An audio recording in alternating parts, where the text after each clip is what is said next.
Partia Demokratike ka njoftuar tërheqjen nga procesi për zgjedhjen e avokatit të popullit duke shprehur pak kënaqësi mbi mënyrën se si po zhvillohet votimi. Kryedemokrati Sali Berisha deklaroi se përfshirja e Endrit Shabanit në listën e kandidatëve dhe mundësia që shumica parlamentare të votojë këtë emër i kanë bërë demokratët të refuzojnë pjesëmarrjen. Për kandidatura tjera përveç kandidaturave të përzgjedhura vetë, të cilat janë Besim Rëgjoni, Adriana Kalaja, Jola Hysaj, futën kandidaturën e tyre, i cilin kuadrin e 27 kandidaturave kishte marrë firmat, por ne i tërhoqëm firmat. Dhe Uluzim Manja thotë se nuk njoh tao, me Uluzim nuk njohim tërheqjen e firmave. Arrin gjerë në këtë deklaratë të turpshme për të nxjerrë atë që thotë Edi Rama, kështu që ne tërhiqemi totalisht nga procesi. Ne nuk jemi më palë.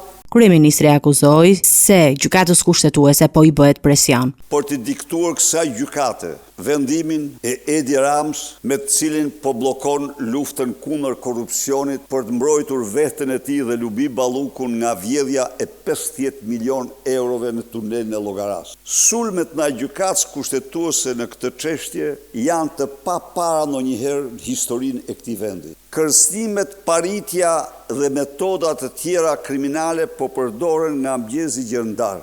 Me shqetësim foli edhe për projektligjin e amnistisë fiskale, që sipas Berishës i hap rrugë pastrimit të parave. Ka sankcionuar amnistin për paratë e drogës, krimit, jo vetëm të karteleve të fuqishme shqiptare, të kokainës dhe kanabisit, por dhe ortakëve të tyre në Amerikën Latine. Një ligj të cilin Edi Rama, atë që nisi 2 vjet më parë, e bitisi në mandatin e 4, në të cilin 2 miliard euro droge shtrohen në vota dhe vota shtrohet në 2 miliard euro droge. Kryetari i Partisë Demokratike paralajmëroi për pasojat të rënda financiare dhe politike, duke theksuar se falja e detyrimeve arrin deri në 2 miliard euro dhe se janë 200.000 biznese që përfitojnë, nga të cilat 80.000 janë aktive, çka sipas tij tregon se procesi synon të shndrojë kapitalin kriminal në fuqi elektorale.